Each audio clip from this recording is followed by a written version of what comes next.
Matter of fact, let's just make this simple and plain. I grab this, they won't remember his name. He'll be past tense. Literally go from Ave to memory lane. First. You forgot about the little nine. That thing be going crazy. And since Charlie bit me, there's one finger on the bait. Facts. Y'all might have to play this back, but when you piece it all together, those are the type of lines that created smack. So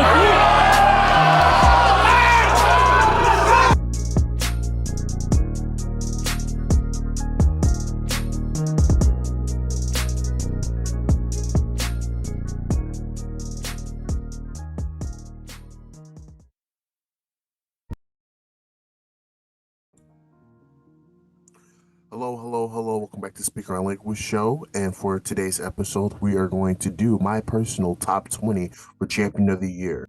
Due to unforeseen, circumstances, I wasn't able to make the panel this year. Hence the reason why I'm doing my own top 20 and releasing it to the public. One, so you guys can just get a scope of how I was thinking about the year and the battlers that affected it. And two, because I can actually have a platform to then critique whatever list is created.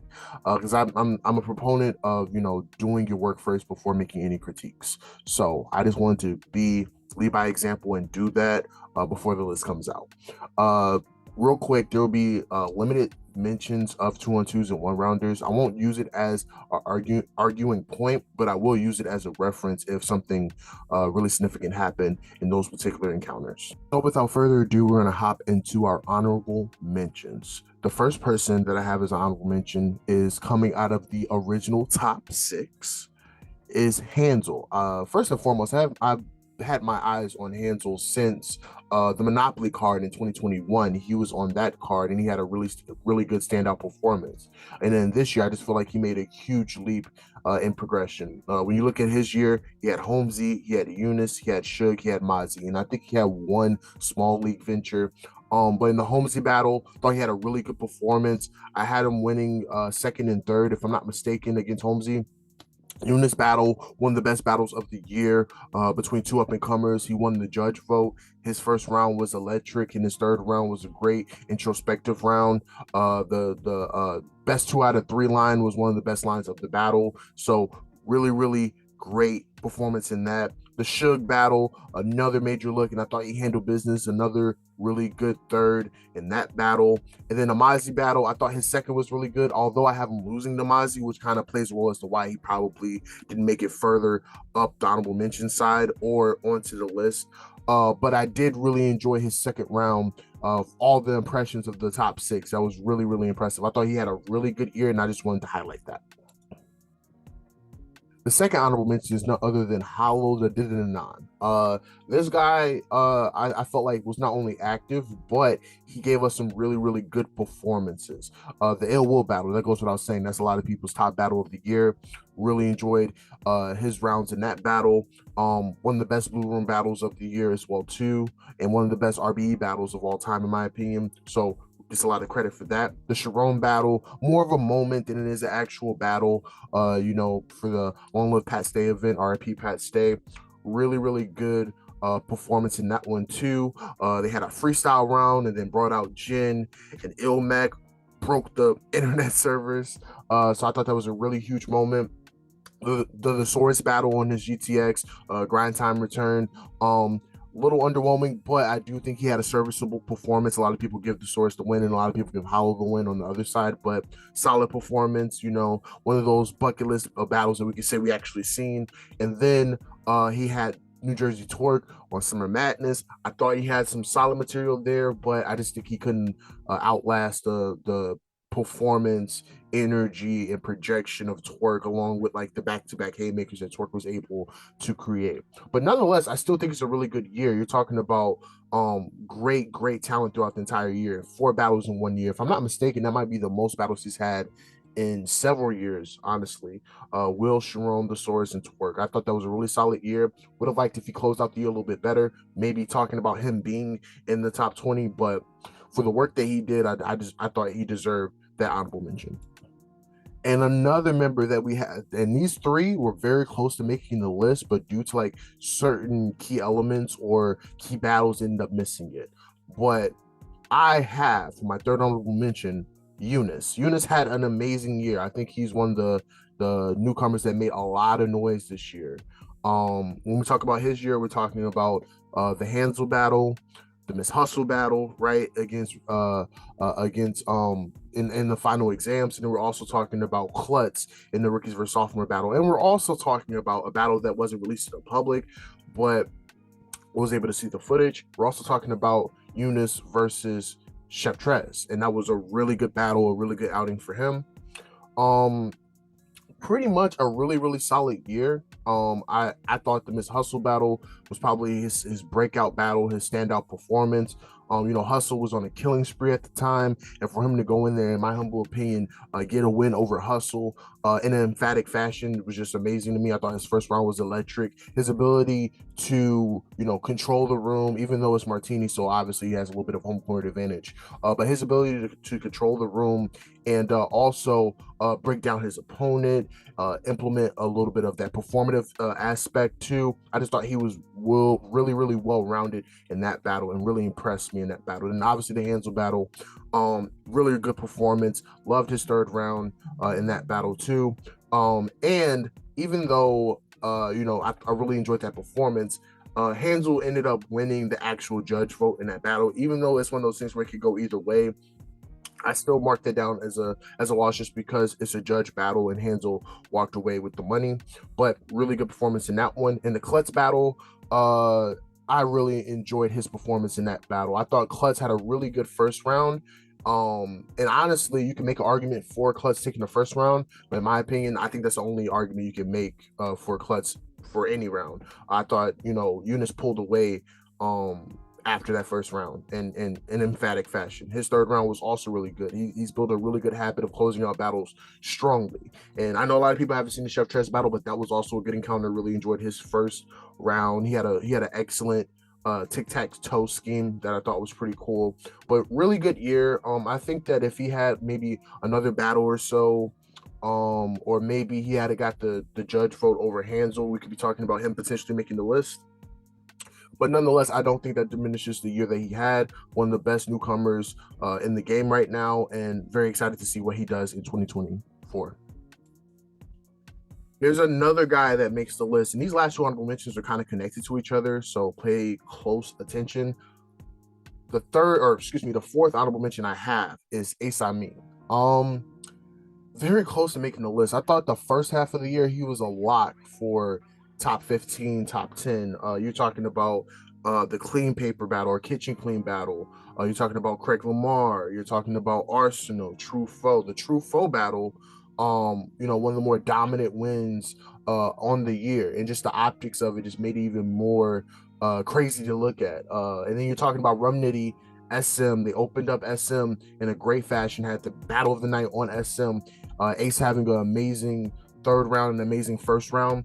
And I just thought that, like, with that alone, he could make the list. But the second half of the year, after the one round that he had with Lil Supreme, I just felt like those Marv and Suge losses back-to-back just kind of hurt. And it would be different if it was a situation where, him and Marv was a really great battle and Marv just ascended to a higher level and there was like a level of separation between there. But I don't think that was the case. And I don't want to say it was preparation, but there's still discrepancies, or I don't want to say discrepancies, but there's still issues with cleanliness, with pacing, and stuff of that nature. A lot of stumbles and whatnot, and that cost him the battle against Marv. And then the same thing with Suge, but just in a more dramatic fashion. I thought Suge dominated this battle from beginning to end. There were periods of Ace's first that I really enjoyed. The What Your Life Like segment was really good. There's periods in the second round that I really enjoyed, but for the most part, I thought Suge, was bombs away in every round, and that was, in my opinion, that was a body. And I really grade bodies harshly. And yeah, if he probably gets a win over Suge, or just have a really good battle with him and Marv to close out the year, he's easily on the list. But I think those back-to-back losses and just the way that he lost, it's kind of hard for me to put him on there. I'm just being quite honest, but I do want to give him credit for the excellent leaps and progression that he had. This is probably the most consistent year that he's had in comparison to others. You're talking about like he was on like a 4-win battle streak, and I also want to credit him for having a really good battle with Arsenal. Arsenal that actually came to play. Arsenal, rapped some of his best raps in that battle, and Ace found a way to win that battle. So just want to give him credit for that, but he serves as my second to last honorable mention. And then my last honorable mention. This guy has spun back the clock and, showed that it doesn't matter what age you are, you can perform at a high level. I am talking about Marv 1. This is another guy that was very, very close to making my list off of pure work ethic, off of consistency, off of just having really good material. When I talk about his year, he had a bunch of battles. First and foremost, I want to credit him for having over, 15 battles in this time of his career. A real workhorse. But the battles that I think of that really stands out for his year, I think of the City Towers battle. I think of the Holmesy the God battle, which was a replacement battle due to A-Ward having to drop out. I think they only had like a week or two prep. The Lunar Sea battle on GTX, Hypnosis, the Mr. Biscuit battle was dope. And then the Ace Amin battle, where I feel like he if he didn't already have a lot of attention, I think that performance brought a lot of attention to him. And the Danny Myers battle as well too, on Mike Masters. I thought that he was extremely consistent this year, and I thought that his material was top notch. I really enjoy his material against Holmesy the Guy, especially considering that was a short prep. They had an amazing battle, in my opinion, one of the best battles on that card. But when it boils down to it, I think I just probably would have liked maybe another big name, or maybe a few more bigger moments. And I know people are going to say like, well, his work ethic, the time that he put in, in the culture, and him still producing at this level. I understand 100%. That's why he was very close to making my list. But this is, comparatively speaking, I just think that the people that end up making the list had maybe a few more moments, maybe had a little bit more impact, and maybe had a slightly better strength of schedule in terms of the caliber of opponent. But again, this is why I'm doing an honorable mentions list, so I can highlight what these individuals did. I think that his performances against City Towers, Holmesy the God, Danny Myers, Ace Amin, and even the Disaster one-rounder were very noteworthy, and I do want to give him credit for having an excellent year this late in his career. So I do want to give him a shout out for that. Shout out to Marv. All right, and now we're in the top 20, and who I have to start off the list, a guy that I think made the most out of his opportunities this year in regards to plates. This guy that I'm talking about is Swamp. Swamp has a year where he wasn't given that many big opportunities, but the one big opportunity that he did get, he made use of it. His year consists of Kitchen Clean, consists of Stumbles, Chef Trez, Lou Castro, and he also has a one-rounder with $3. I mean, he just handled the spread, as Jay Smo would say. I think that his clean paper and Stumbles performances, even though these are matchups where he's the overdog, I thought that he handled those battles correctly. I thought that he didn't come to play. I had him dominating both of those performances. Really enjoyed his clean performance on a bigger stage. So I really enjoyed that. I think that was the Redemption 2 card in Atlanta. So really enjoyed that performance, handle his business against Stumbles. And the main thing that we're talking about, the Chef Trez battle. In my opinion, him and Chef Trez is a top 5 battle of 2023. Really enjoyed that battle. Really enjoyed his third round. Had so many quotables in the third round. The Tiny Desk reference was crazy. The scale bar that he had was crazy, and he went against a really good Chef Trez. And this was a battle that we wanted for a reason. We wanted this on SM. Unfortunately, it ends up being on BAM, but they made the most out of that opportunity, and I'm just glad that we had a chance to have that battle. The Lou Castro battle on his second homecoming appearance, I haven't won that battle, but if I'm being fully transparent, it wasn't his cleanest performance. He choked in the second, had a really heavy stumble in the third, still was able to pull away in that battle and win. And kind of the same thing happened in the rebattle, where it was a really good back and forth, but he had a slight stumble in the rebattle as well too. And I think what really keeps him from being higher is the cleanliness. If you're talking about a dominant win over Luke Castro with no stumbles, or, you know what I'm saying, maybe a 3-round battle with Reed Dollaz, because I really would have liked that in a 3-round format. A 3-round battle with Reed Dollaz where he was fully clean and was able to get a win over Reed Dollaz in a good battle. We could be talking about him being anywhere from 15 to 17. But I think the cleanliness really, really hurts him. And, you know, the main thing that sticks out is the material, the moments, and the Chef Trez battle. I think the Chef Trez battle played a huge role in him making the list. So that's why I have it 20. You play stupid, you gonna get murked in the spot. All that mixing, whipping, but what's the worth in the pot? You rap like you got hemorrhoids. And this shit gonna hurt when it drop. Y'all think I can't fuck with this nigga?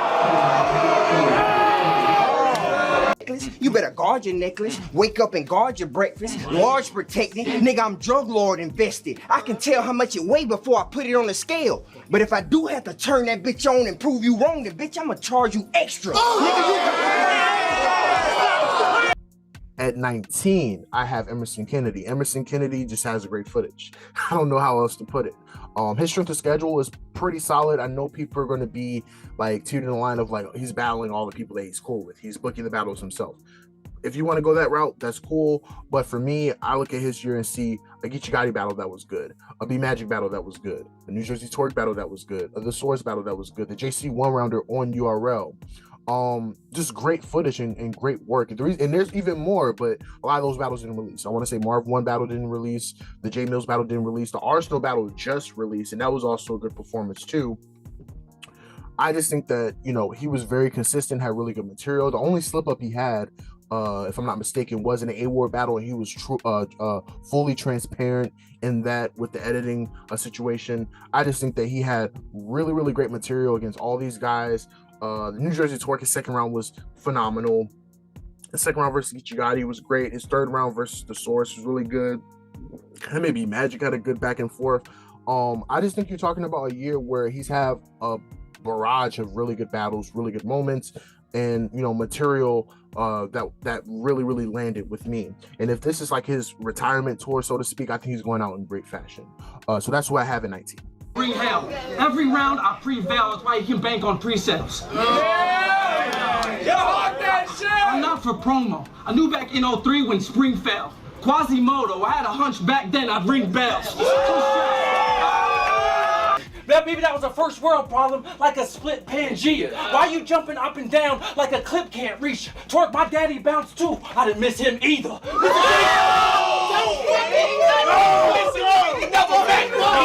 At 18, I have John the Don making his first appearance since 2018, if I'm not mistaken. John the Don's year, you know, if I'm being quite honest, I thought it was kind of based around him closing out the year getting easy to block captain. But when I look back at some of these battles, I don't have the same feelings that I did before. For example, I remember leaving the Chef Trez battle thinking that he lost in like a clear fashion. And while I still have Chef Trez winning, I still think that at this moment in time, I think that John the Don put up a really good performance. Chef Trez was just transcendent in this particular battle. Really good performance against Jay Mills. I know a lot of people will say, well, it's Jay Mills, he's still trying to get acclimated to the culture, but his individual performance was really good. Obviously the Mr. Fab battle, there was a lot of things shadowing that battle due to, like, matches not happening and a bunch of different other stuff that happened. So a lot of people wasn't really honed into his actual performance in that battle, but I thought he was solid in that one. The 40 bars battle, whether you have him winning or losing, really good battle. Really enjoyed his first 2 rounds against 40 bars. And then he closed it out with easy to block captain. I felt like this was one of the biggest grudge matches to happen. And if I'm being quite honest, he was an underdog in the battle, and I felt like he kind of came out victorious. I personally had John first and third in the battle, but it's a really good battle. I don't think it's a negative for either individual. And then you do that, and then again, I know I wasn't going to use it as an argument point, but I still think that it kind of aligns towards the moments and impact category when it comes to champion of the year. And I think of it 2-on-2 with DNA against the Foot Soldiers. They kind of show levels, and I don't want to say they sat them down at 2-on-2, but they were extremely dominant and kind of showed like their their veteran ability and their poise on that big stage in Gnome Impact. So when you look at his year, it's a lot of good moments. You know, there's wins sprinkled in there. There's also some really good material, a level of consistency in there. The only thing that is an outlier in that consistency, in my opinion, is the T-Top battle. Didn't really care for that battle. You know, I thought that was not a good battle at all. But outside of that, I see a year where he was extremely consistent and had one of the biggest wins of the year, in my opinion, against Easy to Block Captain. So that's why I have him at 18. Charging for every quota. Your market is Reggie smokers. They say keep your friends further than your enemies. Fuck that. Me and my targets get very closer. Cause I thought you was my ace. I mean, bump that. Pardon the friendly shoulder. I had to cover the bill, collect the fee, and just flee. Then I had shot at the general for people to see. I'm about to help you get some money you could leave for your seeds. Who else gonna get his children books when I send Easy to read? But see, there's an elephant. But see, there's an elephant in the room. At 17, another guy that's making an appearance, and I think it's been a while since he made an appearance. I want to say this is since 2017, ironically enough. I am talking about, well, actually 2019, but you guys will see that later. I'm talking about Mike P. Mike P starts off the year with the Kid Chaos battle, slightly underwhelming, but gets a win over a guy that was trending upwards going from the year prior. But gets a win over Kid Chaos, right, on Outside 2. Goes to the trenches and have a battle of the night on the Philly versus New York card against Rosenberg Raw. Had him edging that battle too in a really good fashion.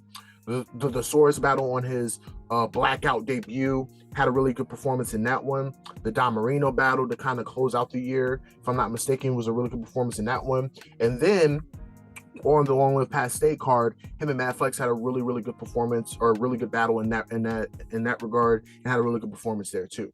I just think that this year was extremely consistent. He had good material. He had one of his best stretches in terms of consistently stringing along wins. He was in a really great pocket. The man won the Call of Duty tournament too in the process, so he's just winning everywhere at this point. Really good year, very consistent. Like his material, had moments. You know, really, really good rapping. Not much to say. I just think that 17 is the perfect spot for him. I think the dog iffy. Was you trying to get on URL after Easy left? Is that what you call Philly? Shaking hands with people at war with the biggest artists from y'all city? Right. You even snaked your way on the podcast too? Man, take this walk with me. Killing thesaurus, I ain't feeling thesaurus. Copper shouty, peeling thesaurus, body feeling thesaurus. The bullet, a good nerd, it's gonna get a thesaurus. The exit wound, a bookworm, you could look into thesaurus. At 16, I know this guy is very polarizing due to the schedule and whatnot. And he's just a polarizing figure in general. You either love him or you don't necessarily hate him. You can't hate the guy because he's really the guy. But we're talking about Danny Myers. Danny Myers, I have him at 16. A lot of battles, and I watched all of them. But I'm only going to hone into a few of his 3-round encounters, maybe one rounder, just because, you know, it's a special 1-rounder. But when you talk about Danny Myers here in terms of 3-round battles that I immediately think of, I think of his battle against Charlie Clips. A lot of people think that battle was underwhelming. I still think that he walked away with the win. The J2 battle was pretty entertaining. I had him winning that battle too. Saflair Soul, I'll go into more detail about that. The Loso battle, which was on the Oakland card as well. Sheet Happens, I'll get into that one too. Marv won, and then he has the 1-rounder with Chess. He has a 1-rounder with Bad News, and he has a couple other 1-rounders. Los Prim just recently that happened in December on iBattle. So he gave out a lot of shots, and honestly, I think that he had a lot of good performances. And I also want to mention his Mr. Biscuit performance too. I thought that was a really good battle between those two individuals. What does it for me is, well, if I'm being quite honest, I just think the workload is just so substantial. I know a lot of people are going to be like, less is more, quality over quantity, whatnot. But I think even in those 30+ battles that he did, which is amazing, by the way, the 30+ battles that he did, he provided quality in those battles. I thought that he picked it up in the Charlie Clips battle towards the back end. I thought that he had a really good performance against J2, against Mr. Biscuit, even Dev, or even when he battled Top Floor Loot on Battle Academy. I thought those were really good performances, right? But for me, the thing that stuck out to me was how he was able to give shots And then also, or if he was the gatekeeper, he closed the gate a couple of times. I think of the Souffleur Soul battle, in my humble opinion, I feel like he kind of sat Souffleur down. I thought he dominated that battle, showed Souffleur levels in that battle, and he sat him down. And that gets a lot of credit for me because Souffleur was trending upwards, and I feel like he halted that momentum in that battle. The Loso battle, it's one of those weird things where, like, you know, there was I guess they changed time limits or whatnot, and it feels more like an exhibition, but I kind of gave him the win in the Loso battle, and Loso's not the easiest person to beat. The She Happens battle, to me, is kind of the same thing in regards to Souffleur. Maybe not necessarily sitting She down, but She was trending upwards, and this was like his big test, and I felt like Danny Myers had a really good performance and show levels in that battle as well too. The Marv 1 battle is a really good battle, and I had him edging that battle too. And then I'm not using it as a point of reference, but I did enjoy his one rounder against Chess on the Halloween Havoc card, DNA's card. So I just thought he was very consistent, had a lot of good moments, had a lot of good material. Now, did he have the peaks that he had in other years? I don't think so. I mean, and I think that comes with not having the big battles and whatnot. And then when you're, you know, battling 30 plus times, you're obviously not going to be, you know, proficient every time. You know, but at the same time, I do think that he gave us serviceable work, good work in a lot of his battles that he had during 2023. So that's who I have at 16. You associated with news like paparazzi and get shot on the spot, and it's not gonna stop. I add your brother to my murder story. I got the scope on top floor of Mars. It's an observatory. If I miss, don't get it, stop. A cookie, then went on an Nabisco Coke stand, but I won't disclose those plans. The pole from Discos gon' feel like a Big Show choke slam. I sold grams. I gave the fiends a taste of my amphetamine. The plug said I could turn 4 to 8 if I stretch a key. He must say no. Triple H was my pedigree. I had China even, nigga. I can roll range, but that's what usually happens in traffic. I shoot him in front of this crowd. They all seen it. The minute I brought a tech in, I left niggas appalled. Phoenix, dead bodies. What, nigga? At 15, this lady made a huge leap, even with her being, you know, a former Woman of the Year. I have Coffee Brown at 15. The battles I think of is New Jersey Twerk battle on Kings vs. Queens, the Snake Eyes battle, the battle against Grid on KOTD, Geechee Gotti, Shuni the Rapper, Gemini, and 40 Bars. The reason why I mentioned the Twerk battle is because I feel like it's a huge part of her character arc for the year. Without the Twerk battle, I don't think that she gets that level of motivation she needed to carry on through the year. I not only appreciated the fact that, you know, she battled Twerk on her as her return battle, but she bounced back from maybe a dominant, like a loss that she got dominated in, and handled business throughout the rest of the year. Shortly after that, she goes against Snake Eyes and handles business. I thought that her Snake Eyes performance was really good. I thought she dominated that one. She goes against Grid on KOTD and handles business in that battle too. And then she pulls a major upset, in my opinion, against Geechee Gotti, second and third on Geechee Gotti's league, the Riot, you know. So thought that was a huge deal. Beat Shuni the Rapper. She had a choke in that battle, but still clearly beat Shuni the Rapper. Gemini was a really good battle. Low-key edged Gemini in the battle, but her first round was electric. Really enjoyed the energy she brought to that battle. Going to London against a guy that just became the Don't Flop champion over there, and had a really good performance in that battle. And then the 40 Bars battle, I have her winning that. I know a lot of people feel like that battle may be slightly underwhelming, whether it's the audio, whether it's the pacing, or whatever the case may be. But I thought she beat 40 Bars on Queen of the Ring, and that is a large feat. So with that, I just think that her year is filled with high quality wins, really good material. And when you talk about a champion, just being able to bounce back from a dominant loss so early on in your career, in your comeback battle, and still being able to carry on and have a good year just means a lot to me. So I have Coffee at 15. You ain't never did shit to stand in my defense, non-rapping bitch. The best setup you ever had? Me at that event, 30s and 35. 30. I came a long way. I'ma make sure he remember this. Blade, going in and out of gym. It got a membership. Take it.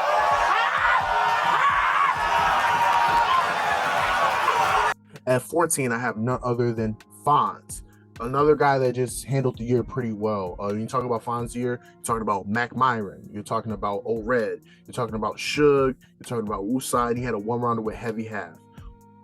I think that his year is pretty much flawless. The only thing that I would say as a critique that maybe kept him from being higher is the O-Red battle wasn't that great after the first round. I thought that they both took their foot off the gas. He still ends up having a win, but I would have liked him to close out that battle a little bit better against O-Red. But besides that, really good performance against Suge. What is there to say? He was a slight underdog in that battle because it's a big stage battle going against Suge in a grudge match. But really good performance in that battle. Handled the Lucid battle like he was supposed to, giving a shot, but also letting him know there's a set level of separation between, you know, him and Lucid. And then the Mac Myron battle holds a lot of weight for me because that was Mac Myron's like first battle on URL as a signee. And in my humble opinion, and I say in my humble opinion a lot because I'm not trying to disrespect nobody, but if I'm being realistic, I felt like he kind of sat Mac Myron down. I know Mac Myron had the chess one rounder after that, but you're talking about him coming over and his first impression on URL is a dominant loss to Soundz. Soundz really was locked in every battle in my opinion. And like I said, outside of like the last portion of the O-Red battle, I thought that he was really proficient this year, and I honestly feel like he ascended to top tier this year. And he's not the only one that ascended to top tier this year, but I had him at 14. It's gonna blast in a weapon. It's gonna be bad for a section. Right. And if he needs security, we're gonna charge Mac a fee if he asks for protection. Offensive audible. Switch on the. My nigga's official. Bitch, a chopper blazing. Now the doctor trying to get one thing straight. His eye formation. At 13, I have Real Sick. 4 battles, 4 bangers, in my opinion. He had Homeschool, he had Disaster, he had A-Ward, and he had COTY. Not that much to say, really. Really good material, really good consistency, some good moments across multiple leagues. I just thought that he handled business. Homeschool battle, dominated that, and that's the only time I ever seen Homeschool get dominated like that. Really loved his first round. Not much to say about that. The Disaster battle, another dominant win, even though Disaster kind of, you know, self-imploded. I still think that he had a really good first, a really good third to close out that battle on SM, you know, so he made up for his last Houston appearance and got a dominant win over Legend. A-Ward battle, one of the best battles of the year, and he had one of his best performances of his career. First round was electric, air out the joint like I'm cracking my knuckle. Just really great battle and great performance on his behalf. One of the best KOTD battles I've seen in a very long time. And COTY, I thought he had a great performance against COTY. The holding out my arm, you think a hawk is coming, was crazy. You know, in that battle on a Premier Battle League to close out the year. I just think that he just handled business. I just thought he had a really good year, and you can't really name that many people that did what he did across multiple leagues in the same year, in this particular year, I should say. So shout out to Real Sick for landing at 13. Half your two, punch, bad and bruised, skin and lumps, black and blue. So go, your crew, you drink your snuff as you snooze. If he stay past your bell ringing, they gonna have to pick him up after school.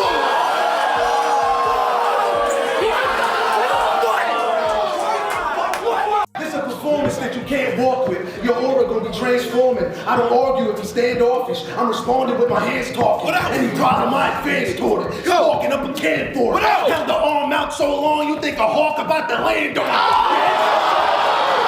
And Lover had mass with his dad and his uncle. Don't care if the pastor in front. Grab a strap from the buckle. Clapping at the establishment, every Catholic in trouble. When I air out the joint like I'm cracking my knuckles. Whoever fought me. At 12, I have Miss Hustle, the first lady of URL. Miss Hustle came out the gate blazing with her My First battle, the Shuni battle on Chrome, the Tay-Rock battle on Kings vs. Queens. She had the KCJ one round that was supposed to be for the Netflix special. Don't know what's going on with that, but just want to throw that out there. the Capo Bravado battle on Houston Barcode. She also closed out the year battling Eunice and battling Arsenal. Really good year. I honestly think it's low-key better than her last year because I feel like she had a really good year last year, but then she said, I can one-up that and, you know, go crazy this year. I thought the My Verse performance was really good, you know, and then I thought the Shuni battle going on later in the night and still having a good performance in that, dominating shooting in the fashion that she did, you know, was really, really impactful. The Tay-Rock battle. Now, here's the thing. I personally have her winning the battle, but I know it goes down as a judge loss because Tay-Rock won. But if for contextualization, House was not going to win the judge vote. I mean, she didn't win the judge vote against Arsenal, and she clearly beat Arsenal. And I don't know. I don't think she'll ever win the judge vote, but I'm going to honor it by saying that Tay-Rock won the battle through judge, but I personally have her beating Tay-Rock. I thought that was a really good performance. Her first round was crazy against Tay-Rock.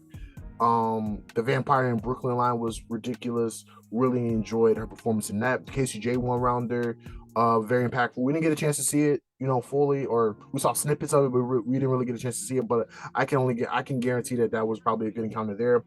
The Capo battle, another good win, one-rounder. Eunice battle was a really good battle. I have Eunice kind of clearly winning that battle, but I do think it was a really good battle, and I don't think it serves as a negative point for her year at all. In the Arsenal battle, she just closed out with a dominant win. So not really much to say in regards to any blemishes, honestly. I would have liked, the only thing I would say, this is my slight critique, the only thing I would say is, like, I would have liked her to close out the Arsenal battle a little bit better. I thought her first round was extremely electric. The Busta, very aggressive, just really, really good in her first round. But second and third kind of takes a disrespect approach, which is cool. You know, on a big stage, you know, you can be a little bit more performative and conceptual with disrespect and whatnot. I just would have liked her to close out that battle a little bit better, but no real critiques on the year. You're talking about Tay-Rock, Shuni, Arsenal. I just thought that those were really good performances, and some of her best. That's probably her best streak in regards to having consistent good performances back to back. So I do want to give her credit for that. That's why I have it 12. Swerving, gang in the street lurking, 2 guns, I'm pet breeding, bulldog in a mean German, bullets into her body. She gonna need surgeons. They gonna have to take that bitch out of verses, the clean version.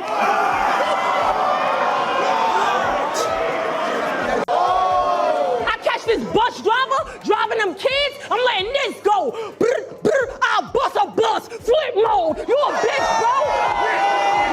At 11, I have her EFB counterpart. We're talking about Shark City Av. Av is another man that just handled business throughout the entire year. You're talking about the True Foe battle, the Clone battle. He had a one-rounder with Pain. He had the Tay-Rock battle as the SM main event. We'll get into that a little bit more later. J400 block, Quest McCody, Snake Eyes.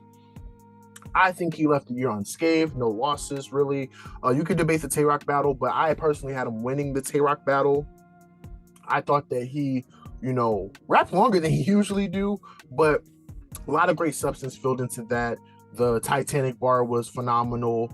The Secret Passage, Move Chess, Secret Passage bar was phenomenal. Had a lot of really good bars in that battle. Loved his performance against Tay-Rock. True Foe battle, really good performance there. Dominant win over True Foe. Clone battle, I won't talk you to death. I have the paramedics talk you through it, though. It was crazy. Against a really good Clone. That's another individual that I did want to highlight. Clone also had a really, really good year. I thought he improved tremendously. So I do want to shout out Clone. Clone was no slouch in that battle. Really good. I just thought Av showed separation. One rounder with Pain, handle business in that one. J400 block. J400 block comes out with a really good first round. Av pulls away in the second and third in that battle. Quest McCody thought he handled business in that one. Thought Quest McCody was actually rapping pretty well, but I thought Av was just good enough to sneak away a win. The Snake Eyes, just a dominant win again to close out the year. The only thing that keeps Av from being higher is just obviously the names, right? His biggest name was Tay-Rock, SM main event. He handled business there. Sort of like maybe a couple more big names, whether it's a Calico, a Hollow, or whatnot. But that's why I have it 11. Wanna see Ty shot over no junior battle? That's Coach Carter. That's why all that tough talk don't surprise me, sucker. I mean, he got to sell the lies, he gutter. But get stomped if you try me, fucker. Hit them lights. All y'all hear is them footsteps in the dark. We the Isley brothers, son. get some amazing rumbles, but if y'all jump me, I'm coming back blazing thunder. So stay away from youngster, cause we gonna spin just like a Jordan 10. On my soul, J Day's a number. I'm not the one. Crazy. I'm not. These niggas suck. None of these niggas is wreaking havoc. A couple got some heart, but still you, the weakest faggot. Act dumb and we get drastic. Shit, all I gotta do is move chest and I can walk through the cave. It's a secret passage. I put that. At 10, there's another guy that's very polarizing, but this is who I have at 10. I have A Ward at 10. So here's the thing. I think that while you can argue that he has 3 losses on the year, that being Big K, that being Frack, and that being Real Sick, in my humble opinion, the Frack battle is probably the worst loss that he took. I thought he got 30'd in that battle, and I just didn't like his composure in that battle, and I didn't like some of his concepts. I thought he had a good segments in that battle, but I thought Frack kind of dominated him in that battle. The Big K battle is a situation where I felt like Big K ascended to a whole nother level in that battle, was extremely sensational in that battle. And I didn't think Ward was bad, but there was most definitely separation shown. And I think it hurts him because he was for sure the overdog going into the battle. I thought that he was really expected to win. And I thought Big K kind of, leveled up on him in that battle. But I personally don't have him getting 30 in the battle. I honestly edge A Ward the third against Big K. But still another clear loss as well, excuse me. And the Real Sick battle is a really great battle. That's a situation where kind of similar to Big K, but I think that A Ward was way better in the Real Sick battle than he was the Big K battle. But Real Sick just ascended to a high level. I gave A Ward the third against Real Sick. But at the same time, I do think that was a 2-1 victory for Real Sick. So now that we got that out the way, because I do want to highlight that I do have him winning or losing 3 of those battles. You can't name that many people that have more moments than A Ward, more impact than A Ward, and have like a really good list of battles that you can pull from. Like I think him and Averb, one of the best battles. Him and Real Sick, one of the best battles. Even him and Oppo was a really good battle in the iBattle card in the 3-round exchange. Thought that was a really good battle. And then you're talking about moments against Vixen. I thought his performance against Vixen, which small spoiler, his performance against Vixen is the best performance of the year in my opinion. And then he had multiple moments in that. Then you're talking about the Glock 40 against Averb. You're talking about the Vixen rebuttal that he had against Charlie Clips. You're talking about the rebuttal that he had against the logic rebuttal that he had against Real Sick. A lot of moments, a lot of impact, a lot of great material. And I think that's what keeps him at the 10 spot. If he didn't have all those moments and all those mega matchups that he had for that year, I don't know he would be at 10, honestly. But I just think the moments that he was able to have, the material that he had across all these battles, and him having performance of the year and arguably one of the best battles of the year is enough to get him to the 10 spot. I'm just being transparent in that regard, but that's why I have it 10. Act like you know me, fam. We ain't homies, man. You turn Rosenberg Raw into a podcaster. I put Vixen on OnlyFans.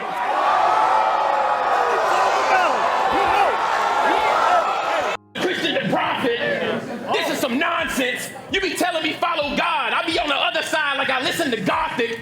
I can pick up and cock it. He said, don't shoot Real Sick. Bow! I guess I don't really listen to logic. At number 9, I have Jazz the Rappers. Jazz the Rappers year consists of RX, Charlie Clips, the 1-rounder with Loso, which I'll touch on a little bit just because that was a special 1-rounder, Rum Nitty, New Jersey Twerk, and Big Cat. It's another year where Jazz just amps up her production and battles a lot more guys than she usually does. I think the RX battle is a really good performance from her. I thought she handled business in the RX battle. Charlie Clips, same thing. I know a lot of people don't really like her performance in that one. They feel like it tails off towards the end, and I also agree. But she was really good in her first round against Charlie Clips. The Loso 1-rounder means a lot because that was also a replacement battle. I think they had a week or 2 to prep, and they put on a really good show in that 1-rounder.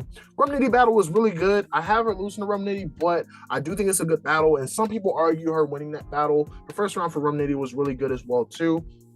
New Jersey Twerk, really good battle. I have her beating New Jersey Twerk first and third. Thought the scroll was amazing. I like that concept. The gun transitions that she was able to do, or concept that she was able to do, was dope too. I thought she clearly took the third, and I thought she edged the first. You can make a case for Twerk winning first and second, but I have Jazz winning that battle. The Big K battle, this is where the stinger comes in. I have her losing to Big K. This is probably one of her least clean performances that she had on a year, and probably one of her least clean performances of her career. I had her flat out choking in the second, and I feel like she cut her third extremely short. And I don't know. I just think that there was a lot more to be desired in that battle. I thought her first round was really good though, and I like the concepts in the battle. I thought her material was really good. I thought her concepts she used in the third pertaining to her being a minority as a Black woman. I thought her first round was just super bar heavy. She had a chance to win the battle, but I just didn't think that she did it. And the thing that keeps her from being higher, again, I felt like there are lapses where she'll start off like hot, and then she'll like, kind of phase out towards the end. Charlie Clip's battle is an example of that. Rum Nitty battle to a Tad is kind of an example of that too. And then the Big K battle is another situation where she starts off hot and then phases out towards the end. So the only thing that I would really critique on her year is the level of consistency, but I feel like she has most of everything else. Very impactful, has good material, has moments, right? A lot of people love the scroll segment that she had against Twerk. Really good with performance, and just really charismatic, and just knows how to win battles and knows how to be competitive. So I personally have her at 9. Maybe if she was a little bit more consistent throughout the duration of her battles, she could be higher. We in Martha's kitchen. I call my bitches. They all sadistic. I asked them which gun should I choose. They all sadistic. So I'm coming with the little 23. Lost a Pippin. Nina a cracker bitch. Oh my God! 2 body homies. You with Choppy, Sloppy, and Rocky. Pocketed all the profits of taking people's deposits. And they paid you after. The contract said you gotta give that money back, friend. But I get why his name Twerk. He be moving crazy with the back end. Next is next. And number 8, we have a guy that I kind of advocated for in terms of getting on this list and getting that 4th battle. We have Ill Will. What is there to say about Ill Will's year? We're talking about him versus Hollow. Amazing battle. Him versus King Los. Amazing performance. King Los actually had a solid performance in that blue room as well. And then him and Hitman. Amazing battle. Battle of the year. I had the privilege of seeing that live, and that's one of the best battles I've ever seen live. Amazing performances throughout those 3. Now, I know the biggest drawback is going to be the Pain battle, right, on the full circle event. And I understand. I think that you can't take any battles off, even if it's a situation where you're doing a favor or, you're taking on an up-and-comer. One, because, you just can't. A lot of battlers, treat these opportunities like they're Super Bowl, and Pain went in there treating it like it was a Super Bowl, and I feel like you have to just go in there and handle business. But I will say, if Will has a performance where he doesn't choke or maybe even wins against Pain, we could be talking about Will being top 3, in my humble opinion. I don't know that many people that could have like 2 borderline classics with 2 legends in the same year in a small room, like Will did in this recent time. I think him and Hollow was a great battle. Him and Hitman, and then the King Los performance was really good. I think he had his hand on the year. I think his impact was very strong. Material was immaculate. Some of Ill Will's best material in his career. And then you're also talking about just the moments that he was able to have in a small room as well too. I could just name all the quotables: the James Bond line, the James Brown line, the folding towels. That's just all in Hollow battle. And then in the Hitman battle, you're talking about the Wayans, the Wayans mother. You're talking about a PA system. Might have put a box in every class. The Keebler Elf. The 30 and the 19. It's legal, but it's gonna look bad. Like, he had so many quotables, just rapped amazingly, and I just appreciate the year he was able to give us. A lot of people may feel like, A may be high because of the dominant loss to Pain, but I personally feel like he kind of balances out, because if he beats Pain or maybe has a good performance against Pain, we could be talking about him being even higher, almost threatening the champion of the year spot. So I have Ill Will at 8, and I'm very, very firm there. Let's go. I ain't the type of nigga you want to put in pursuit. I'm looking to shoot. James Bond, every nigga that played me got put in the suit. Why was you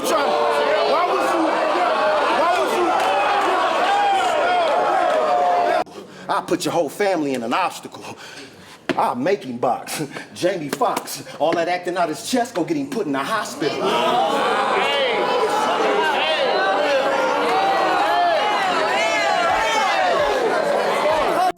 Cause you gonna go from make the cover to taking cover. Gut shot, then he take another. Mama in the hospital crying like, what's happening? What is you saying, brother? I'm saying everything that popped out that bitch did something.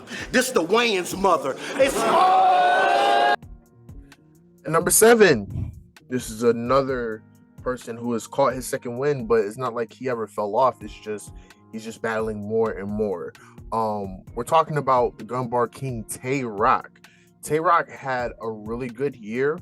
And he really didn't have that many big names, but I think he made the most out of his year by just going around and battling everybody that he can. In terms of the standout battles, I think of he took on Stumbles early on in the year on Outside. He had Miss Hustle on Kings vs. Queens. He had Real Deal on TBL. He also had Jay Soldier. We're going to talk about why I even mentioned that battle, because, we also have Av. You also have Jack Boy Maine. Just Cuban, a lot of good battles this year. The 2-1-2 with him and Swervo against Clean and Mac. Even the Fable one-rounder on iBattle. He just put in a lot of work this year. I just think that for him to have so many battles and still produce at a high level in most of his battles was really good. The only battles, I should say, I have him losing. And again, technically, he didn't lose one of them because of the fan vote, the judge vote, is Miss Hustle and Av. I think the Miss Hustle battle is a good battle, but I kind of clearly had Hustle winning first and third, but he had a good performance, great moments. The shock trauma was is going to be a staple, in the Tay Rock files, you know what I'm saying? So he had a good performance there. And the Av battle was a really good battle. And some people got Av win, or some people got Tay Rock winning. I personally have Av winning, but I thought it was a good look for both of them. They both had a really good battle. Drama free, just rapping, and I just really appreciate that for the SM main event. One of the best SM main events in quite a while, in my opinion. And then when you look at his small league stuff, and again, I know people want the big names and whatnot, but I just thought Tay Rock just rapped extremely, extremely good, even in his small room ventures or his small league ventures. The Stumbles battle, he just handles business. Nothing much to say about that. The Real Deal battle had a really good second round against Real Deal. And I thought Real Deal was solid, but I just thought Tay Rock showed a level of separation in that battle. You're also talking about the Jay Soldier battle, where I don't know why he decided to go off so crazy in the Jay Soldier battle, but he did, and I respect him for it, because he not only gave a look to Jay Soldier, but he respected him enough to go 110%. Really enjoyed the Jay Soldier battle, 100%. Second round versus Jay Soldier, the Toy Soldier line is ridiculous. The Private Ryan line, like he was really good in the Jay Soldier battle. So I want to give him a salute for that, for like taking that battle 110 with 110% effort. Jack Boy Maine is another battle where I thought he put in 110% effort. Thought he handled business in that one too. This is also a situation where we know, like, for Jack Boy Maine, this is a major look, a full circle moment from 2019. Just a lot of good work. And what keeps him from being higher, I guess, is kind of some of the big matchups. And if I'm being quite honest, like, we could be talking about him being higher if I felt like he clearly beat Hustle and Av, because in my opinion, those are his two biggest matchups on the year. And if he had clear wins in those battles, we could be talking about him being higher. But I still think 7 is a great spot for him, especially with him not really battling that many big names outside of Av, outside of Miss Hustle and Real Deal too. So I just think that he did a really good job in handling business, and also the Fable one rounder was also really good too. The Pinot Grigio line is amazing. But that's who I have at number 7. See, nah, I call him to the studio. He get set up for a feet. Dior stomping him out. I don't step in no Adidas. Show up like JC in a hoodie. Here's a message from the Reaper. Blow everything that he thawed out. Should've left it in the freezer. Nah. Make you move. Turn your house to a foreclosure. I will be the reason everything you enjoy over. On one knee with this rifle. Do this look like a toy soldier? You dumb bitch! You can never fuck with me, nigga! Mother tongue? Your mother tongue! We speaking Credo! Rob him! Take shoes off of his feet, though! I won't have you walking home barefoot whining! Pinot Grigio! At number 6, and I'm gonna go on record and say I feel like this guy was the most impactful individual in 2023, the most talked about individual in 2023. We're talking about Easy the Block Captain.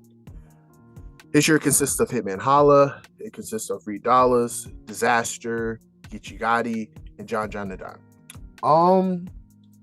Again, it's another guy that could be argued to be higher, but I'll kind of break down why I kind of have him where I have him. I think, like I mentioned before, Easy was the most impactful battler in 2023, whether it's in a negative way or positive way. Easily the most talked about, and that's a part of the impact that you're able to have in this culture. I think that him versus Hitman is will probably go down as like his Super Bowl in regards to battling a guy of that caliber and having such a great performance of that magnitude. One of the biggest cards in the year, you main event, and you just have that great of a performance. His first 2 rounds were exceptional. Some people can argue that may be performance of the year, which I'm not mad at it, because I know, in a high stakes battle, if you have a performance like that, it deserves that recognition. But I just think that was a really good battle. Loved his first round. The basketball scheme was dope. Never seen him rebound off the glass. The second round where he kind of breaks down the whole home invasion situation. So I just think that he was immaculate in that battle against Hitman. And then you're talking about the battle against Reed, which I'm not gonna lie, I know a lot of people feel like Easy may have gotten a unwarranted crowd reaction there, but it's like, what do you expect? It's in Philly, it's this league, it's in a small room, a lot of people know him and came to see him. And then you got to think it's also around the time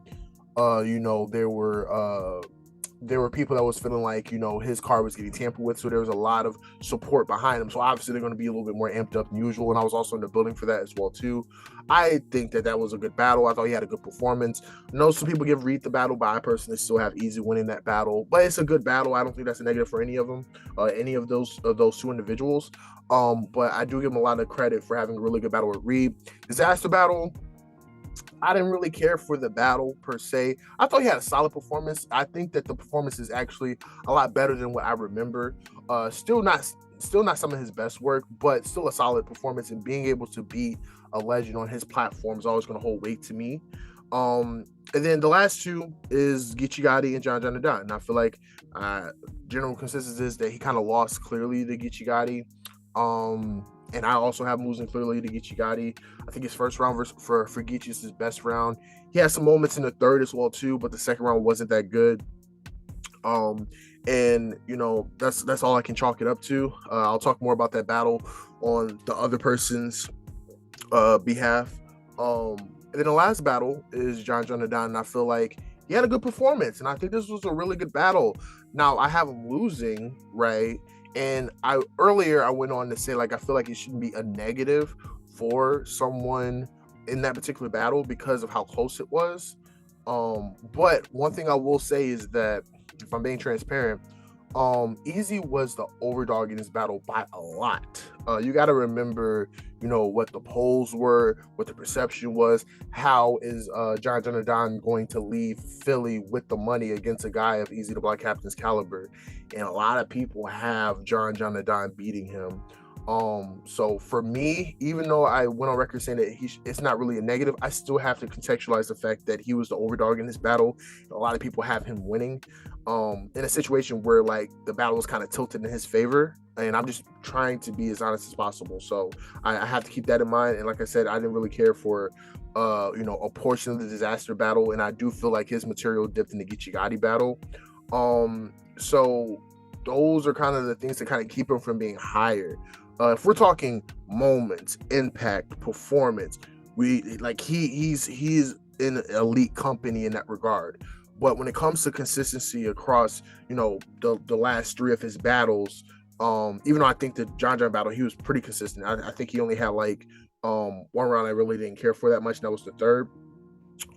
When you talk about the consistency of the battle and some of the material here and there, I just think that it just didn't really compare to the other people that I have, above him. But still think it's a great year, all things considered. He had a lot of eyes on him, and he had a lot of pressure on him from beginning to end. And I think that for him to land at 6 and still be one of the best and be at the top of one of the best battlers in the world, this means a lot. And I kind of am interested to see how he ends up doing in 2024, because I don't think that attention is going to go away. But that's who I have at number 6. You played 4 quarters. I sold 2 halves, and I often fast. I seen fiends recover from everything, but I never seen them rebound off the glass. Nigga, that was a quick on half of me. On cue, snap with me. Stuff them in the car rapidly. It's a date, actually. Now that bitch don't want to get out the car. It's the Cheesecake Factory.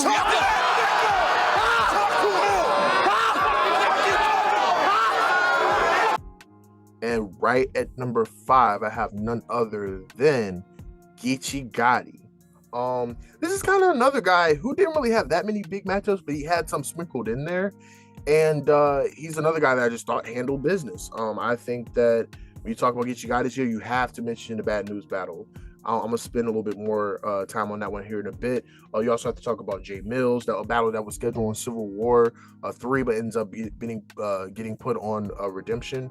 You also have to talk about his Emerson Kennedy battle. He's the block captain, obviously. Jada Nightwing, he battled Super Hot Fire. I guess that goes in the impact moments categories.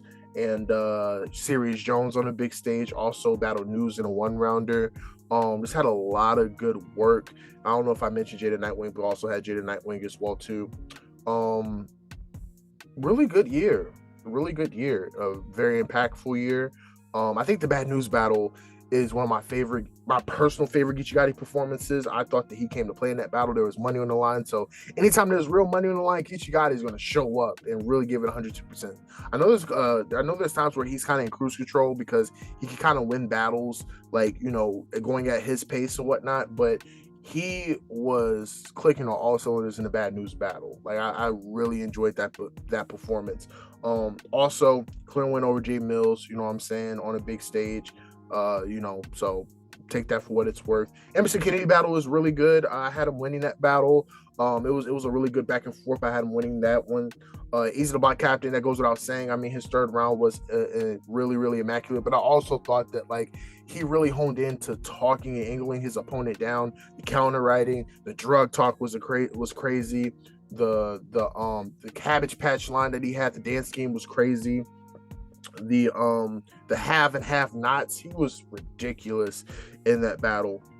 One of those lifetime performances for his career. And that's going to garner a lot of attention and a lot of praise going into everyone's list. So really love that performance. The Jada Nightwing battle was a really good battle too. Now I will be transparent and say I have Jada Nightwing winning the battle, but I think it's a good look for both of them. I love Geechee's approach and kind of counterwriting Jay's point about being in gangs and stuff like that, and I thought that was dope. I thought he was just really, really good in that battle. Serious Jones went on the big stage to kind of redeem himself and get revenge against a retribution against Serious Jones from what happened in the last homecoming event. Pretty easy work. I mean, the guy just had the battle in his hands the whole time. The Land Before timeline was ridiculous. The blemishes that he has on the year, in my opinion, is really the coffee battle. And I know people say that, you know, he had Easy coming up, so you should expect him to not really be honed. Like I said earlier, I feel like you should take every battle with 100% effort, and those circumstances happen. But at the same time, you have to be a competitor, and you gotta find a way to make it happen. But that's one of the main blemishes I think of immediately is just the coffee battle. How he was the overdog in that, and coffee beat him, in my opinion, kind of clear in the second and third. And then if you kind of want to give him a knock for losing to Jaden Nightwing, you can. I personally don't that much. I do think that he should have probably beat Jaden Nightwing, you know, because he was kind of like the A side, but at the same time, Jaden Nightwing was just really good, you know, and it was a really good battle. And sometimes in really good battles, you end up being on the losing side.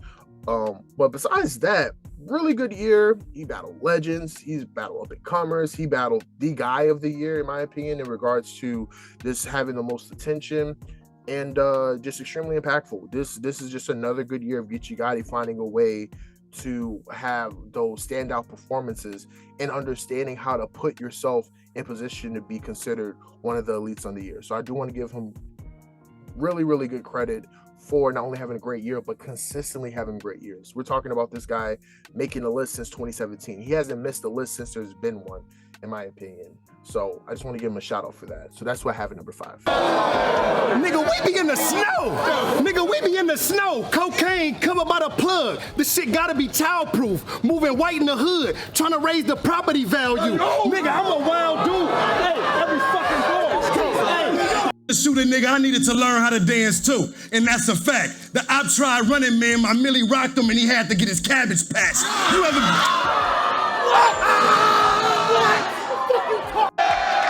I'm just a crip, but they might mistake me because I be having the iron out pressing shit. Hey, I'm just here to stay facts. I do find it funny shooting at niggas, seeing them trying to wave caps. Hey, wait. At number 4, we have Rum Nitty.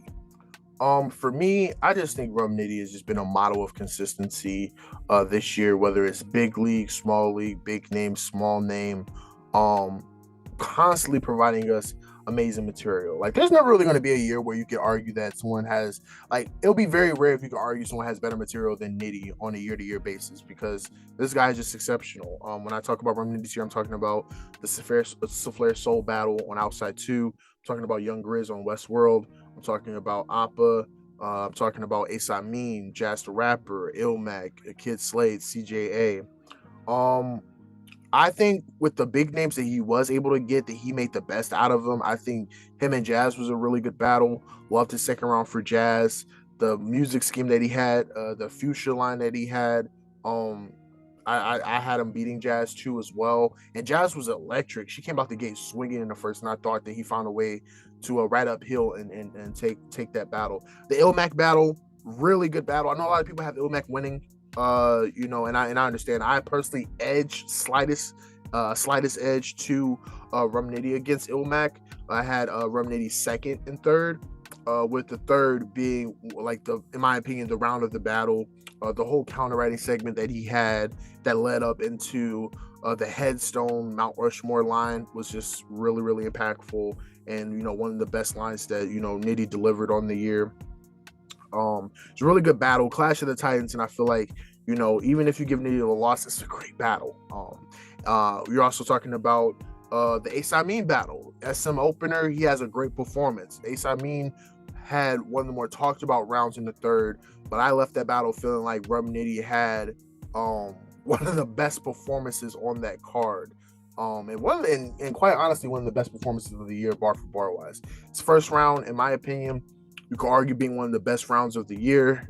And you gotta make the same argument for a second, because the second was really good too. Had a lot of great lines. The stuff happens. The dopamine line. That's like the first time I ever heard like a dopamine line in that fashion. The left ace with a flat head. The last bump like limb bias.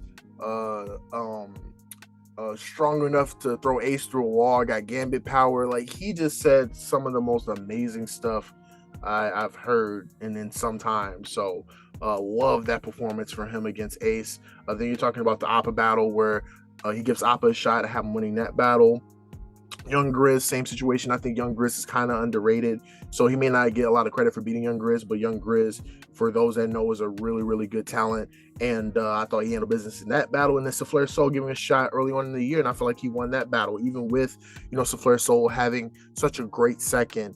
Nitty was just amazing in that battle. But yeah, I don't really have any knock. Now I know the main thing is going to be the Foots battle that never got released, but with a outright time discrepancy and contract discrepancy, I don't want to say it's null and void, but the fact that we didn't get the footage and there is like clarification or verification, of there being time discrepancies through the contract, I don't know. I don't value it as much, you know. And I would like to see the battle before I make an assessment about, you know, what that battle does for their year. But that's all I have to say about the Foots battle. And then Kid Slade battle and CJA to close out the year. Kid Slade battle, amazing performance. I thought Kid Slade was solid, but Nitty and Phoenix is just a hard fight, and I thought he was amazing in that battle. The Harlem Nights line was crazy. The Narcan line was crazy. He had a line alluding to the contract problems. Good performance. CJA, same thing. Chrysler line was ridiculous. Just great material, great moments, great deal of consistency, a good level of impact. You know, I think what he was able to do this year is kind of enabled people to push for him getting the Lux battle, and Lux actually saying that he would do it in 2024. So I don't think he gets the Lux battle with having this great year. So that's what I have at number 4. Slug blasting. Hit the person next to you with a shotgun. Pump action. Cuz gasping. Ace bandages ain't enough for the blood splash. They're gonna be filling your partner wounds with cotton balls. Stuff happens. I did see that. I'm changing stations like Cleo from Set It Off while I sit in the lap. Right. Like, can't listen to that, nor that. Right. This where it's at. Because I'm really finna pop, jazz, leave the country, then it's a wrap.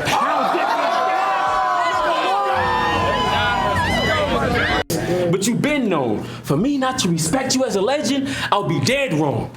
I can't put you on my Mount Rushmore, but I can give you a head start.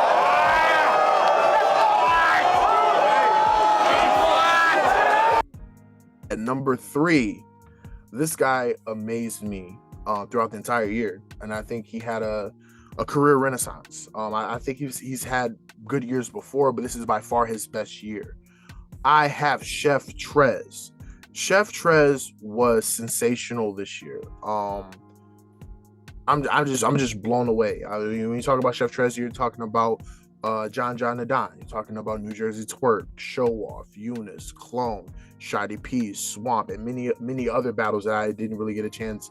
That I'm not really going to break down because I'm trying to shorten the duration of the video. But Chef Trez's year against the high caliber opponents has been really good. The John Nadine battle, I have him clearly winning that battle, but I thought John was solid. But I thought he showed separation in that battle. The Joker Deuce, the Surf body use so bad that he ended up being on his record. That was crazy. He was just amazing against John on a big stage too. Just amazing, and it kind of, you know, gave us a foreshadowing what he was going to do for the year. New Jersey Twerk goes in there, and I think he edges the New Jersey Twerk battle in the first 2 rounds. The firm grip line was crazy. The I put a ratchet behind Twerk, you know, girls like dancing with each other. The reason why they put the little hat on you, the Hey Arnold, the reason why they put the little hat on you is because they know you'll leave with your head stretched.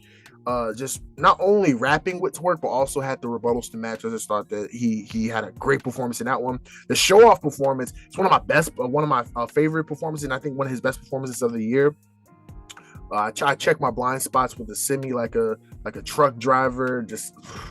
He was just great in that battle too. So he has the Blue Room appearance, and then after that he has, even though we don't really it hasn't been released to the public, he has the Eunice battle that I thought was really good. The Clone battle, which is one of the best bullpen battles of the year, really good Clone battle. You know, I love that battle too. Shoddy P, I was in attendance for that battle at Bar War. Shout out to Ledge. You know, that was a good performance. And then you're talking about one of the best battles of the year against Swamp. And some people can make the case that he won that battle. You know, and I honestly on first watch I had Chef Trez winning that battle. So yeah, you can make a case that he won that battle. I think that it was that great and that good of a back and forth to where you can make a case for that. One of the best battles of the year. He just has his hand on the year the entire time, from John to the end of the year. He just had his hand on the year. And honestly, if he gets the Charlie Clips battle, or the Hollow battle to close out the year. Even though I know Hollow wasn't on the books, it was really Charlie Clips. But if he was to get one or two of those battles to close out the year, again, we could be talking about him being higher. But he's at 3 off of pure work ethic, off of pure material, off of pure consistency. This is some of the best material he's rapped in his career, and it seems like it's carrying over because he just had a good performance against Kid Chaos, and he looks to have good performances, another good performance against Soundz. But I have Chef Trez at number 3, and I don't see it being possible for you to have him outside of the top 3, in my humble opinion. Breathe. This shit bad for business. And no matter how many guns you rap about, you proved you won't blast them bitches, but I'll pop them. Have blood falling off his glasses dripping.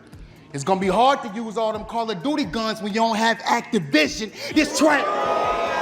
I ain't a gun buyer. Wherever that car go, I must fire, nigga. I learned my blind spots with a semi, like a truck driver. I pull. What?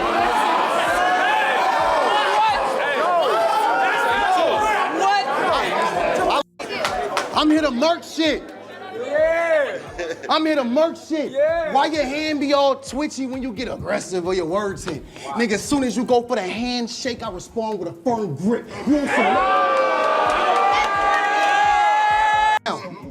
I'm talking, nigga, keep mumbling, they heat drumming. Keep drums, he keep drums, she keep drumming. 50, look, after you add all this shit up, Leonidas, you gonna see we got about 300. And now we're down to the final 2. I haven't really done the criteria breakdown for all of them, but I will do it for these last 2 because I do think the criteria is close and their cases are close. And number 2, I got New Jersey Twerk. Great year. In my opinion, the best year of his career. In my opinion, he only had one slip up, and that was Blade Montana. But besides that, he was clean, he was proficient, he was electric, he was entertaining, and he just showed why we kind of got on him for not being consistently great, because we know that he can be consistently great. We're talking about New Jersey Twerk's year. You're talking about Next, good performance. Chef Trez, I just mentioned that one. That's a good battle too, even if I have Chef Trez winning that. Talking about Coffee Brown, electric performance. Are you talking about Riz on the Shark Tank Battle League, Shark Tank / TBO Battle League? So that was a good performance too on Chillest League. Talking about Hollow the Don on SM. That's a major deal. You're talking about Emerson Kennedy, Jazz the Rapper, and Murder Mook on Homecoming. I think he had great performances across all these battles. I thought the next performance to open up the year, he kind of introduced like somewhat of his new style with the rapid flow and pacing and whatnot, and also the character breakdowns and whatnot, the money talk and stuff like that. I really appreciate the versatility he showed in the next battle. And then Butterfly Next is like one of the main bars from that battle that just really stuck with me. So that was good. The Chef Trez battle, even if I have him losing, I thought he was really good in that battle. The thing that I appreciated the most from Twerk is, again, him hopping into kind of like a new style, into like the character breakdown and also like the angling and stuff like that. The way he was able to compare Chef Trez to Michael Jordan's career, that whole sequence and scheme is really good, and I wish it got talked about a little bit more because I thought that was really genius. Loved his performance against Chef Trez. Coffee Brown, not much to say. Dominant win. The sun is up.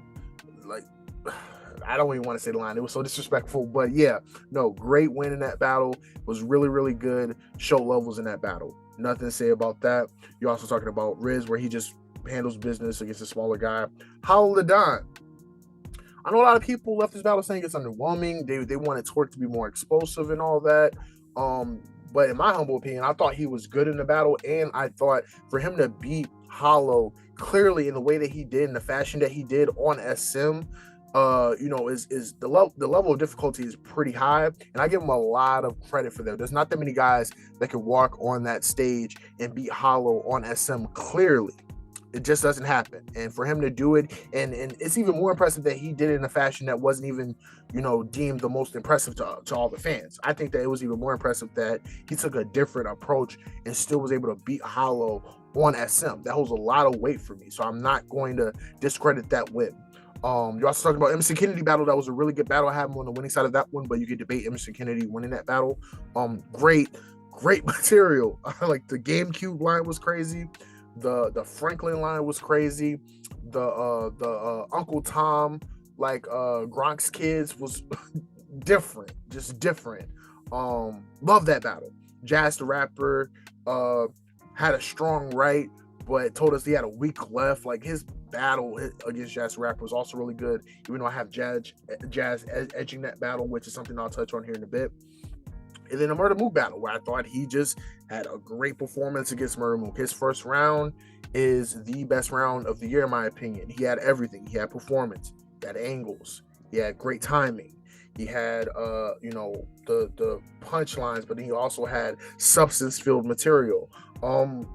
Just a great performance against a legend in New York. I just thought that was a good, and I give him credit for being the main event and bringing the energy and attention back up. That's something that we critiqued Twerk before, saying that like when he goes last, his energy isn't the same as it is him starting the card or him being in the middle of the card. And he showed that regardless of where he goes on the card, he can pretty much bring the crowd alive. So really enjoyed that battle. The face off. I would have punched your face off. Big pressure. Rib check him. Chin check him. Left this way. Right the other way. I'm dyslexic. Grip neck. I'm talking pain shit. I was thinking about murder as a team. When it come to funerals, I done lost about 30 to the street. It's the GameCube intro. I seen that box go around so many times, I just turned into a G. You gotta earn this in the street. 2 days before I battled Dougie, I had a G check. My big homie got diagnosed with cancer and died. We watch him beat niggas half to seeing death. His whole life we told him he had a strong right, and then the doctor told him he had a weak leg. Clap up his folks did. His wife shot up on the floor. His bad cousins get smoked in. His pop shot up on the couch. Believe his dad brother in cold fear. Tied up in a Honda trunk. Be mad months before they go there. By the time they found your uncle murdered, been wrapped up a whole year. I ain't wrapped. Now here's the thing. Here's what keeps him from being number one. When I did the criteria, when I did the cases, it was very close, but there was a couple of things that kind of stuck out. So for criteria, right? And then obviously you guys can guess at number one, I have Big K. Big K had A Ward, Murder Mook, T-Rex, Young Ill, Sharon, and Jazz the Rapper. One thing I will say is that I can understand people having Twerk at one just because of the Murder Mook battle on a big stage being one of the best battles of the year and him closing out the year strong. I think he closed out the year a lot better than Big K did, right? But one thing I will say is that when it comes to the criteria, it goes like this. For criteria, I gave Big K impact. I thought he had a little bit more impact than Twerk this year, in my humble opinion. I thought from the A-Ward battle to the Young Ill battle, like he was in the driver's seat for the Champion of the Year race for most of the duration of the year. Excuse me. So I gave him impact. I also edge him material, and I know that's going to be controversial to people, but I edge him material because I feel like his material was very diverse. He incorporated a lot of different things in his material. He has the back-to-back puncher style mixed in with the angle-based style where he's able to break people down and come up with interesting approaches. So I guess I can kind of go into Big K's year a little bit. You're talking about the breakdown he was able to have against A Ward, where he was just pretty much explosive in the first round, but the second and third, he starts to break down the Christian angle a little bit. Against Murder Mook, the whole being the foundation of battle rap, he broke down that a good portion. The T-Rex battle where he broke down Rex being influenced by the youth, you know what I'm saying? That was a dope angle to take. The Young Ill battle, he had great approaches in that.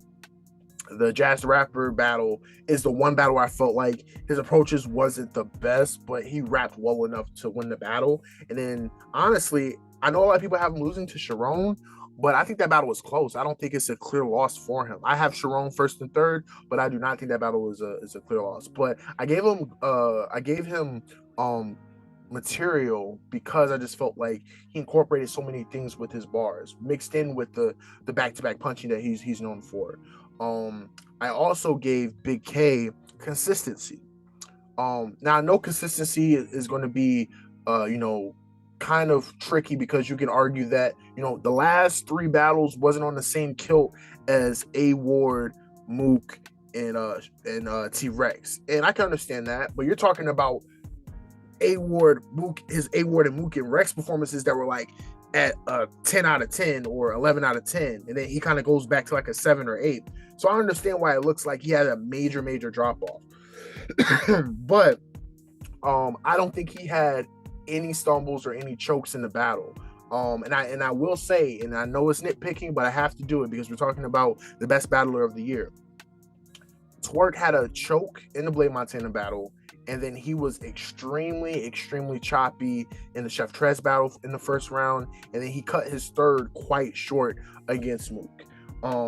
And I have to take that into account, especially when it comes down to it being in the top 2. So I end up giving Big K consistency. So if you tally it all right now, I got Big K with material. I got Big K with consistency. I got Big K with impact. On the other side, because it becomes a tie. In criteria, I gave Twerk moments. I thought he had pretty much the most moments out of a lot of people. So I gave him moments, I gave him performance, and I also gave him strength of schedule. I think his strength of schedule is slightly better. I like the fact that he has, Nex, who is extending higher, Chef Trez, who's in the top 3, Coffee, who's in the top 15, Hollow on SM means a lot to me. Even if he didn't make the list, I think that's a difficult match to have. EK was really good in that battle, so that was a good fight. Jazz the Rapper, who's also a part of the top 10, gets a lot of credit for that one. Then Murder Mook on a big stage means a lot to me in New York, and against the best Murder Mook performance that, in my opinion, that we've seen in his entire career. He gets strength of schedule for me. I know you can argue that Big K had A Ward and Mook and Jazz too, and Sharon in Canada, but I think that Murder Mook on a big stage in New York is just that much stronger of a fight. And then I also think that Hollow on a big stage on SM kind of like balances out the Sharon battle a little bit. And then if you're talking about the T-Rex battle, which a lot of people have T-Rex beating Big K, I personally don't, and I know T-Rex was really good in the battle, but if you want to say the T-Rex battle was an extremely strong fight, if I'm being quite honest, I don't think that the T-Rex performance was that much better than the EK performance that Twerk faced. And I know you can't really do that. Those are transient properties. Shout out to Tony Bro, right? But I'm just going off of what I see. I gave Twerk strength of schedule. So now it's 3-3. Like I said, Big K gets material, he gets consistency, he gets impact, and Twerk gets moments, performance, and strength of schedule. So the outlier for me comes down to Jazz. I have Jazz beating Twerk. And again, I know people make the case for Twerk, beating Jazz, but I personally had Jazz first and third. And in Big K versus Jazz, I honestly have Big K winning that battle.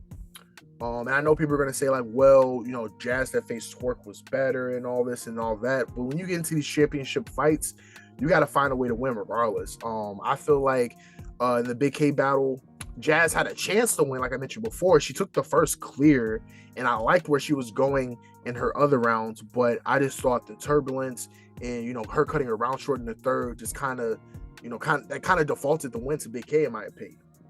And, you know, I just think that in that type of championship match, for Big K to come out victorious, it's very hard for me to move him out of that spot. Whereas in the Twerk and Jazz battle, even if it is a good battle, I got to keep it 100. I had Jazz winning that. And I think that is very well the outlier. And again, when I look at Big K's year, the only battle that I could argue that he lost, in my opinion, is the Sharon battle. For Twerk, the two losses that I think of is the Chef Trez battle and the Jazz the Rapper battle. And for me, it came down to the Jazz the Rapper battle. And I felt like Big K won that battle and Twerk lost his. And then when you talk about, you know, the Chef Trez battle where he kind of stumbled in the first and kind of lost clearly, in my opinion, and then I know it's going to be a hard sell, but I kind of have him losing clearly to Trez in a good battle. Those are just two things that I just couldn't overcome when deciding the champion of the year. And this is what I typically do when the criteria is split, because then you have to come and choose the person that you have winning the spot. So those are the things that stuck out to me.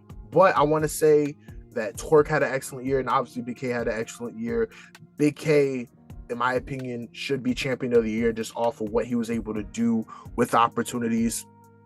Nobody would have thought that Big K would have had Mook, Rex, and Young Ill on his resume for the year. If someone had told you that in 2022, you wouldn't believe it. And I just think that with what he was given, he made the most out of it. And I think that he not only reaffirmed that he's a legend, but he reaffirmed that when he delivers and gives 110%, that he's one of the best to do it. So that's who I have for champion of the year. Like this bitch bugging. Mick Lovin ain't never flipped or clipped nothing. First time you shot a gun, you probably went outside with your big cousin. First time I shot a gun, I closed my eyes and hit something. Pussy, we built this. All the rappers that stayed active when the scene feels stiff. So tell me who's the real vulture. Let's be real quick. Come on. You only pop up to eat after we kill shit. Shit, you 4'6", they need to supersize him. They brought the dog another vet, I'm trying to euthanize him. These ain't grown man bars if I could neutralize them. You not influencing the youth, you influenced by them. This is your I'm mad, this is your rebirth. Went and did your research. You sliding in to die again, but it's rehearsed. You with the rest of the guys that's on the t-shirts. I done stared deaf in the eyes and made it blink first. Street work. Said the 40-40 your dome. He tried a boy, he getting slumped for fronting like he's sturdy when he nerdy from the jump. Load the grip and did him dirty. Corey in the trunk. Switch on every 30 like employee of the month. Another slut who think that brown hole is worth a salary. Finally, one of you clown hoes had the nerve to battle me. Y'all wake up, get online, and download a personality. It is